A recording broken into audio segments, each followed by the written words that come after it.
Olá, graça e paz, bendito seja Deus por mais uma oportunidade de estudarmos a sua palavra. Vamos orar.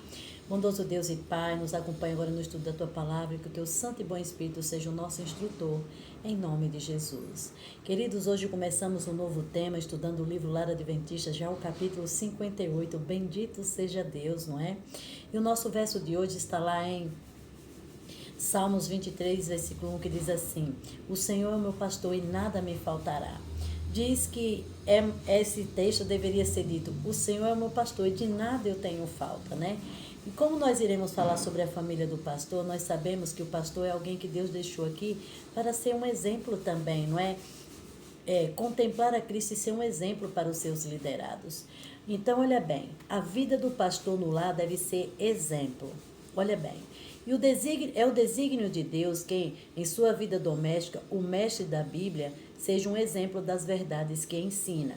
O que um homem exerce maior influência do que ele diz.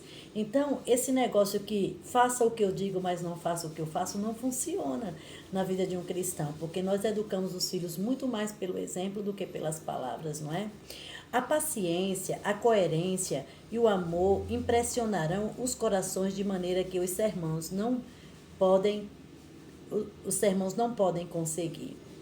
Ou seja, o maior empecilho para o evangelho hoje é a nossa falta de coerência, porque dizemos uma coisa e fazemos outras. Nós temos que pedir a Deus esse poder para viver uma vida de coerência, né? E assim também é com os nossos líderes.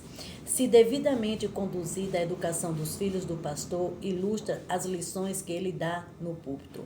Mas se em virtude de errônea educação dada aos filhos, o pastor mostra sua incapacidade de governar e controlar, necessita aprender que Deus requer dele discipline convenientemente os seus filhos que lhe foram dados, antes que possa desempenhar seu dever como pastor no rebanho de Deus.